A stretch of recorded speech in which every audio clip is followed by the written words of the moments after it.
आप सभी को नमस्कार। आज की चर्चा में आप सबका स्वागत।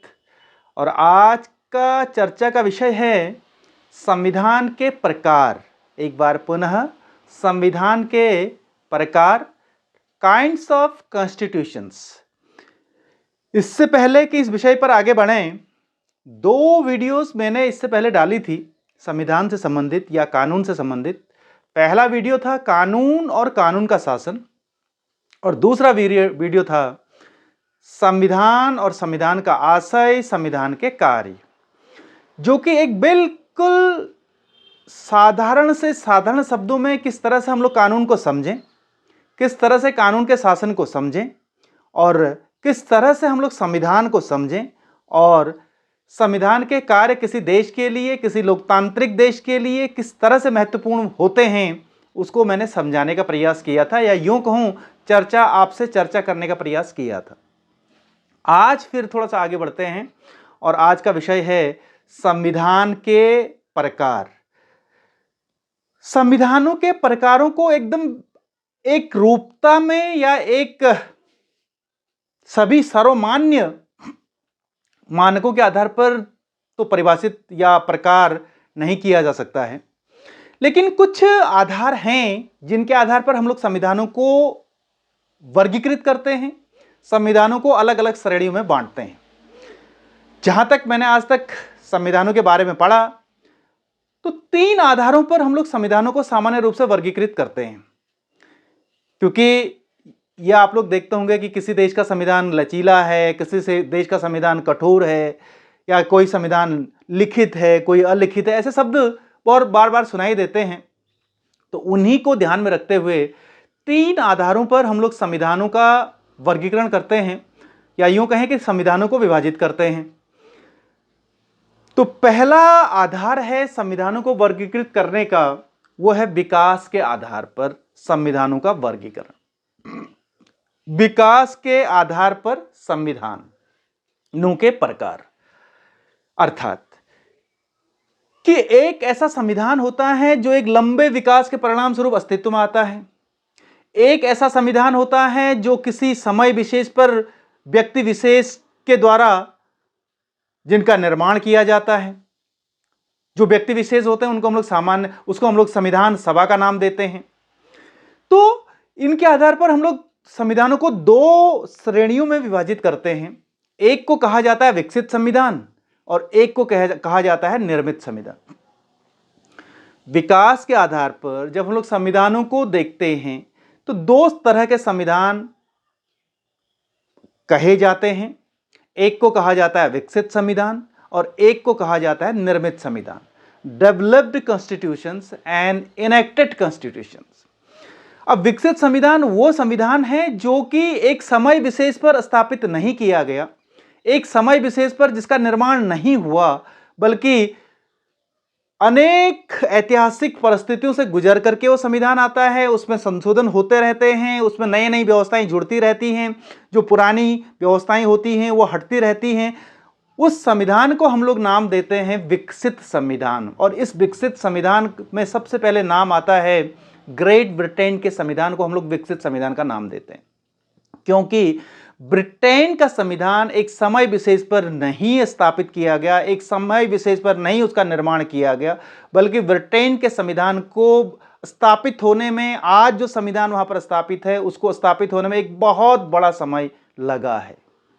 तो यह है विकसित संविधान। और निर्मित संविधान वो संविधान जो कि एक समय विशेष पर व्यक्ति विशेष के द्वारा जिनका निर्माण किया गया, जिसको संविधान सभा का नाम दे सकते हैं, उसको हम लोग निर्मित संविधानों का नाम देते हैं। दुनिया के अधिकांश संविधान निर्मित संविधानों की श्रेणी में ही जाने जाते हैं, चाहे इसमें भारत का संविधान हो, संयुक्त राज्य अमेरिका का संविधान हो, फ्रांस का संविधान हो, जर्मनी का संविधान हो, जापान का संविधान हो। ये सारे संविधान जो आज अच्छे लोकतांत्रिक देशों के रूप में जाने जाते हैं, संवैधानिक सरकारों के रूप में जाने जाते हैं, जो देश, उनको हम लोग या एक संवैधानिक व्यवस्था के रूप में जाने जाते हैं, ये संविधान निर्मित संविधानों की श्रेणी में आते हैं। हाँ, ब्रिटेन का संविधान एक अलग तरह का संविधान है जिसको विकसित संविधान का नाम दिया जाता है। तो ये तो हुआ पहला आधार जिसके आधार पर हम लोग संविधान को वर्गीकृत करते हैं। एक को कहा जाता है विकसित संविधान और एक को कहा जाता है निर्मित संविधान। दूसरा जो आधार है संविधानों को वर्गीकृत करने का वो है कि प्रथाओं एवं रीति रिवाजों के अनुपात के आधार पर, प्रथाओं एवं रीति रिवाजों के अनुपात के आधार पर, अर्थात जिस संविधान में प्रथाएं अधिक होती हैं या समाहित की गई हैं, रीति रिवाज ज्यादा समाहित की गई हैं, और दूसरा संविधान जिसमें रीति रिवाज कम रूप में समाहित की गई हैं, उनको हम लोग अलग अलग नामों से जानते हैं। वो संविधान जिस संविधान में प्रथाएं और रीति रिवाज अधिक मात्रा में समाहित की जाती हैं, या दूसरे आधार पर यह कहें कि अधिकांश संविधान का भाग प्रथाओं और रीति रिवाजों पर ही आधारित रहा है, अर्थात वो कभी जमाने में एक प्रथाएं हुआ करती थी, रीति रिवाज हुआ करते थे, लेकिन आज वो संवैधानिक प्रावधान के रूप में स्थापित हो चुके हैं। उस संविधान को नाम देते हैं अलिखित संविधान, अनरिटन कॉन्स्टिट्यूशंस, अलिखित संविधान। पुनः अलिखित संविधान का सबसे अच्छा उदाहरण है ब्रिटेन का संविधान, क्योंकि ब्रिटेन का संविधान ऐसा संविधान है जो कि अधिकांश उसकी जो व्यवस्थाएं हैं, जो प्रावधान हैं, जो संस्थाएं वहां पर विकसित हुई हैं, वो रीति रिवाजों पर आधारित हुई हैं। अर्थात एक समय पर वहां पर रीति रिवाज के रूप में स्वीकार की जाती थी, परंपराओं के रूप में स्वीकार की जाती थी, प्रथाओं के रूप में स्वीकार की जाती थी। आज जो है वो संवैधानिक स्थान प्राप्त कर चुके हैं, संवैधानिक रूप प्राप्त कर चुके हैं, कानूनी रूप प्राप्त कर चुके हैं। और वो संविधान दूसरे तरह के जिनमें प्रथाओं और रीति रिवाजों की मात्रा कम होती है और वो कहीं दूसरी जगह से भी लिए जा सकते हैं, या एकाएक जिनका जन्म हुआ होता है, ऐसे संविधानों को हम लोग कहते हैं लिखित संविधान, जो एक लिखित दस्तावेज के रूप में हमारे सामने आते हैं, जो एक अनुच्छेद के अनुसार हमारे सामने आते हैं, जो एक विधिवत तरीके से, एक व्यवस्थित तरीके से लिखे हुए हमारे सामने आते हैं। उन संविधानों को हम लोग लिखित संविधान कहते हैं। यहां पर एक चीज और मैं क्लियर करना चाहूंगा कि लिखित और अलिखित संविधान का मतलब यह नहीं है कि एक संविधान तो लिखा गया है और एक संविधान बिल्कुल नहीं लिखा गया, ऐसा नहीं है, बल्कि ये नाम दिए गए हैं रीति रिवाजों के आधार पर, प्रथाओं के आधार पर। क्योंकि जो लिखित संविधान है वो एक दस्तावेज के रूप में समाहित किया गया है, अनुच्छेद के अनुसार समाहित किया गया है और क्रम संख्या के अनुसार समाहित किया गया है, क्रम संख्या के अनुसार स्थापित किया गया है, उसके अनुसार उसमें प्रावधान लगाए गए हैं। और जबकि अलिखित संविधान है वो समय समय पर उसमें नई नई चीजें जुड़ती रही हैं और एक अनुच्छेद के अनुसार जिस तरह से एक लिखित संविधान होता है उस रूप में वो संविधान हमें नहीं दिखाई देता है। तो ये न समझा जाए कि अलिखित का मतलब कि संविधान लिखा ही नहीं गया है। बिल्कुल संविधान लिखा गया है। जिन देशों में अलिखित संविधान है, विशेष रूप से ब्रिटेन की बात करें, वहां पर संविधान लिखित रूप में है, लेकिन एक व्यवस्थित तरीके से एक समय पर नहीं लिखा गया है, बल्कि समय समय के अनुसार जैसी जैसी प्रथाएं थी उन प्रथाओं को मान्यता, संवैधानिक मान्यता देते हुए उसको उसमें समाहित करते हुए स्थापित किया गया। लेकिन हाँ, वहाँ एक संविधान है और वो एक दस्तावेज के रूप में है, लेकिन हाँ ये कह सकते हैं कि एक व्यवस्थित दस्तावेज के रूप में वो नहीं है, जैसे कि लिखित संविधानों की स्थिति में होता है या लिखित संविधानों वाले देशों में संविधान हमें प्राप्त होता है। उसके बाद तीसरा प्रकार जो जिसके आधार पर हम लोग संविधानों का वर्गीकरण करते हैं वो है कि संविधान में संशोधन करने की प्रक्रिया के आधार पर पुनः दो तरह के संविधान हमें दिखाई देते हैं। संविधान में संशोधन प्रक्रिया के आधार पर हमें दो तरह के संविधान पुनः दिखते हैं। एक को हम लोग कहते हैं लचीला संविधान और एक को कहते हैं कठोर संविधान। Flexible constitutions and rigid constitution, flexible constitutions and rigid constitution, लचीला संविधान और कठोर संविधान। लचीला संविधान वो संविधान है जिसमें परिवर्तन करने के लिए, संशोधन करने के लिए विधायिका के सदनों का या विधायिका का साधारण बहुमत की आवश्यकता पड़ती है। अर्थात ऐसा संविधान जिसमें संशोधन करने के लिए विधायिका के साधारण बहुमत की आवश्यकता होती है। साधारण बहुमत के द्वारा जिस संविधान का संशोधन किया जा सकता है, उसमें नया परिवर्तन किया जा सकता है, उस संविधान को लचीला संविधान कहा जाता है। पुनः लचीले संविधान का सबसे अच्छा उदाहरण ब्रिटेन का संविधान है। अभी तक ब्रिटेन के संविधान के साथ 3 अक्षर जुड़ चुके हैं। पहला विकसित संविधान, दूसरा अलिखित संविधान और तीसरा लचीला संविधान। तो यह है लचीला संविधान। और कठोर संविधान क्या है? कठोर संविधान वो संविधान है जिसमें संशोधन करने के लिए व्यवस्थापिका के विशिष्ट बहुमत की आवश्यकता होती है। विशिष्ट बहुमत का मतलब है कि कुल सदस्यों का 2/3 सदस्यों के द्वारा उसको समर्थन प्राप्त किया जाना आवश्यक है। 2/3 सदस्यों के द्वारा जब संविधान में संशोधन करने की सहमति प्रदान की जाती है, 2/3 सदस्यों का बहुमत प्राप्त हो जाता है विधायिका के सदनों का, विधायिका में 1 सदन भी हो सकता है, विधायिका में 2 सदन भी हो सकते हैं। तो जैसी भी स्थिति हो जिस देश में, तो उस देश में विधायिका के सदस्यों का जब 2/3 सदस्यों के द्वारा संशोधन किया जाता है, तो ऐसे संविधान को कठोर संविधान का नाम दिया जाता है। कठोर संविधान के उदाहरणों में अमेरिका के संविधान को दुनिया का सबसे कठोर संविधान कहा जाता है, क्योंकि अमेरिका के संविधान में संशोधन करना अत्यधिक कठिन कार्य है या कठिन प्रक्रिया अपनाई गई। तो यह है संविधान में संशोधन प्रक्रिया के आधार पर 2 तरह के संविधान कहे जाते हैं। एक को हम लोग कहते हैं लचीला संविधान और दूसरे को कहते हैं कठोर संविधान। लचीला संविधान जिसमें संशोधन करने के लिए साधारण बहुमत की आवश्यकता होती है। कठोर संविधान वो संविधान जिसमें संशोधन करने के लिए विशिष्ट बहुमत की आवश्यकता होती है, 2/3 बहुमत की आवश्यकता होती है। ऐसे संविधान को कठोर संविधान का नाम दिया जाता है। संशोधन बहुत आसान सा है। संशोधन समय समय पर संविधान में संशोधन करने की आवश्यकता होती है, क्योंकि जो संवैधानिक प्रावधान होते हैं वो किसी समय विशेष पर अच्छे उपयोगी होते हैं, लेकिन समय के साथ साथ वो अनुपयोगी हो जाते हैं। कभी कभी वो विकास कार्यों में बाधक के रूप में भी उत्पन्न कर देते हैं। तो ऐसे में उसको हम लोग जब संविधान में कुछ नया जोड़ते हैं या संविधान में जो पुराने प्रावधान है उनको हटाते हैं, उसको कहते हैं हम लोग संविधान में संशोधन, amendment of the constitution, amendment in the constitution, इसको हम लोग नाम देते हैं संविधान में संशोधन। तो संशोधन करने के लिए, क्योंकि संशोधन करने की जो शक्ति है वो विधायिका के पास होती है, ये सभी लोग जानते हैं, जो सरकार का एक अंग होता है, तो उसके आधार पर भी संविधानों को 2 नाम दिए जाते हैं। पुनः दोहरा रहा हूं मैं, लचीला संविधान और कठोर संविधान। लचीला संविधान का सबसे अच्छा उदाहरण ब्रिटेन का संविधान है। कठोर संविधान का सबसे अच्छा उदाहरण अमेरिका के संविधान को कहा जाता है। अब यहां पर भारत के संविधान को लाते हैं। भारत का संविधान न तो कठोर संविधानों की श्रेणी में आता है और न ही लचीले संविधानों की श्रेणी में आता है। उसके पीछे महज कारण यह है कि भारत के संविधान में जो आर्टिकल 368 है, उसमें संशोधन की एक प्रक्रिया नहीं बल्कि 3 प्रक्रियाओं को अपनाया गया है। भारत में संशोधन करने के लिए 3 प्रक्रियाओं को अपनाया गया है। कुछ संशोधन ऐसे होते हैं जो सामान्य बहुमत के द्वारा किए जा सकते हैं। कुछ संशोधन ऐसे होते हैं जो विशिष्ट दोनों सदनों के, लोकसभा और राज्यसभा के विशिष्ट बहुमत के द्वारा लागू किए जाते हैं।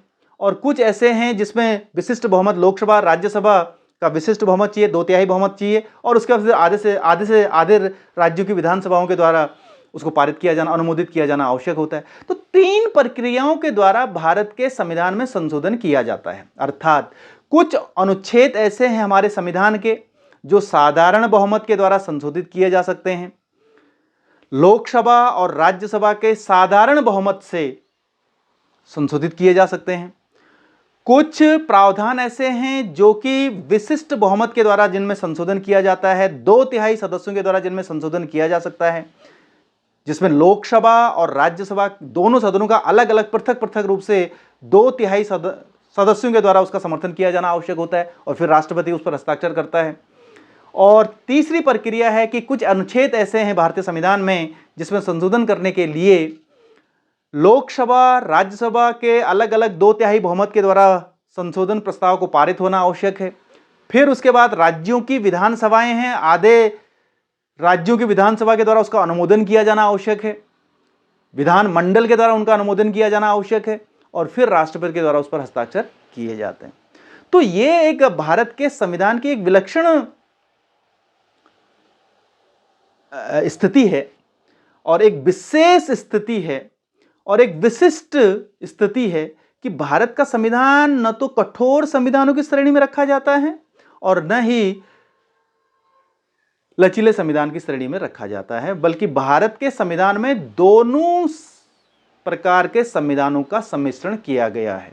अब ये कठोर और ये जो कठोर संविधान है, ये लचीला संविधान है, ये दोनों क्यों रखे गए? क्योंकि ये आवश्यकताएं थी। भारत के जो संविधान निर्माता थे उन्होंने महसूस किया कि नहीं, एक ही संशोधन प्रक्रिया नहीं अपनानी चाहिए। भारत के संविधान को न तो पूरी तरह से कठोर बनाया जाए, न पूरी तरह से लचीला बनाया जाए। पूरी तरह से लचीला न बनाने का मकसद यही रहा होगा कि जो बार बार संविधान से छेड़खानी न हो सके, और पूरी तरह से कठोर नहीं बनाया गया, इसलिए नहीं बनाया गया होगा ताकि कुछ जो बहुत महत्व के विषय नहीं थे उनके लिए उनमें संशोधन करना जो आवश्यक होते थे उनके लिए 2/3 बहुमत जुटाना बहुत कठिन कार्य हो जाता था। तो ऐसे इन चीज़ों को ध्यान में रखते हुए भारत के संविधान निर्माताओं ने भारत के संविधान को इन दोनों के मिश्रण के रूप में स्थापित किया है। अब प्रत्येक संविधान की अगर हम लोग बात करें तो प्रत्येक संविधान के अपने गुण हैं और अपने दोष हैं। अगर हम लोग विकसित संविधान और निर्मित संविधान की बात करें तो विकसित संविधान का अपने गुण हैं और अपने दोष हैं। विकसित संविधान यह है कि समय के अनुसार, परिस्थिति के अनुसार उपस्थित हुआ है, स्थापित हुआ है। निर्मित संविधान यह है कि वो एकाएक स्थापित किया गया है, तो उसको ढलने में समय लगता है। तो जहां एक का दोष होता है दूसरे का गुण हो जाता है। इसी से लिखित और अलिखित की बात करें, जहां लिखित संविधान की बात है तो वहां स्पष्टता होती है, वहीं अलिखित संविधान की बात करें वहां स्पष्टता नहीं होती है। या उसके अलावा लिखित संविधान में बहुत ज़्यादा गुंजाइश जोड़ने की नहीं होती है, लेकिन अलिखित संविधान में बहुत ज़्यादा गुंजाइश रहती है जोड़ने की। कठोर संविधान और लचीले संविधान की बात करें तो कठोर संविधान एक स्थायित्व की स्थिति प्रदान करता है, लचीला संविधान अस्थायित्व की स्थिति प्रदान करता है। लेकिन लचीले संविधान में विकास के अनुरूप, परिस्थितियों के अनुरूप, समय के अनुरूप ढलने की आवश्यकता होती है, लेकिन कठोर संविधान में कहीं ना कहीं उसके अनुरूप ढलने की काबिलियत नहीं होती है या ढलने की क्षमता नहीं होती है, क्योंकि वो कठोर होता है अपने आप में, उसमें संशोधन करना बहुत ज़्यादा कठिन हो जाता है। तो ये कुछ अलग अलग गुण दोष हैं संविधानों के। लेकिन इस चर्चा में प्रमुख बिंदु मेरा यही था कि हम लोग संविधानों के प्रकार जो हम लोग कहते हैं, सामान्य रूप से एक प्रश्न जो आता है कि किस देश का संविधान कैसा है, कठोर है, लचीला है, लिखित है, अलिखित है, निर्मित है, विकसित है, ऐसे सामान्य से प्रश्न, और यह सामान्य आम बोलचाल की भाषा में इन शब्दों का हम लोग प्रयोग करते हैं। लेकिन ये कठोर और लचीला क्यों बन जाता है, लिखित और अलिखित क्यों बन जाता है, या निर्मित और विकसित क्यों कहा जाता है, ये इनके पीछे 3 आधारों को मैं आपके बीच में विश्लेषित करने का प्रयास इस वीडियो के माध्यम से कर रहा हूं कि हम लोग समझें कि किस संविधान को निर्मित कहा जाता है या किस संविधान को विकसित कहा जाता है, किसको लिखित कहा जाता है, किसी को अलिखित कहा जाता है, किसी को कठोर कहा जाता है और किसी को लचीला संविधान कहा जाता है, वो क्यों कहा जाता है। तो ये कुछ बातें थी जिनके आधार पर हम लोग संविधानों को समझने का प्रयास करते हैं या संविधानों को वर्गीकृत करने का प्रयास करते हैं। तो मुझे लगता है कि ये जो बातें हुई आपके बीच में, ये आपको फलदायी साबित होंगी और संविधानों की एक स्पष्ट तस्वीर आपके सामने आ रही होगी कि किसी देश के संविधान को क्यों विकसित कहा जाता है या क्यों किसी देश के संविधान को कठोर कहा जाता है। उसके पीछे महज कारण यही है कि अलग अलग आधारों पर संविधानों को देखने का प्रयास किया जाता है। तो ये सब कुछ था। उसके आगे कुछ और विषयों के साथ आपके बीच में पॉलिटी से संबंधित कुछ विषयों को लेकर के आपके बीच में आता रहूँगा। और जैसे मैंने कहा कि ये जो मोटिवेशन से संबंधित जो बातें हैं वो चलती रहेंगी, करियर से संबंधित बातें चलती रहेंगी, और जो संस्मरण हैं, जो अपने अपने जगह जगह पर जो स्थान विशेष हैं उनका वर्णन चलता रहेगा। लेकिन उसके साथ साथ पॉलिटी से संबंधित जो आपके जनरल स्टडीज़ में सहायक हो सकता है, जो आपके विषय ज्ञान को बढ़ाने में सहायक हो सकता है, उसको भी मैं आपके बीच में रखने का प्रयास कर रहा हूं। तो अभी तक मैंने 3 वीडियोज़ इसमें साझा की हैं। एक पहला कानून और कानून का शासन, जो एक संक्षिप्त परिचय कानून क्या है, कैसा है। दूसरा संविधान और संविधान के कार्य, और तीसरा आज संविधान के प्रकार। तो संविधान के प्रकार में हमने बहुत अच्छी तरह से समझने का प्रयास किया कि किस तरह से संविधानों को हम लोग वर्गीकृत करते हैं। और फिर एक बार दोहरा रहा हूँ कि 3 आधारों पर हम लोग संविधानों को वर्गीकृत करते हैं: विकास के आधार पर, प्रथाओं एवं रीति रिवाजों के अनुपात के आधार पर, और तीसरा संविधान में संशोधन प्रक्रिया के आधार पर। पहले आधार पर विकसित और निर्मित संविधान कहा जाता है, दूसरे आधार पर लिखित और अलिखित संविधान कहा जाता है, और तीसरे आधार पर कठोर और लचीला संविधान कहा जाता है। और फिर एक बार दोहराना चाहूँगा कि भारत का संविधान न तो कठोर संविधान है और न लचीला संविधान है, बल्कि भारत के संविधान में दोनों तरह के लक्षण या दोनों तरह का मिश्रण देखने को मिलता है, क्योंकि भारत का संविधान किसी एक प्रक्रिया के द्वारा और किसी एक ही आधार पर या किसी एक ही बहुमत के आधार पर संशोधित नहीं किया जाता है। तो ये सब कुछ बातें थी और आपने इस वीडियो को देखा, बहुत बहुत धन्यवाद। और फिर आगे आते रहेंगे और आगे आपसे बात होती रहेगी इन्हीं सब अपेक्षाओं के साथ। पुनः एक बार आप सबका बहुत बहुत धन्यवाद। शुभ समय।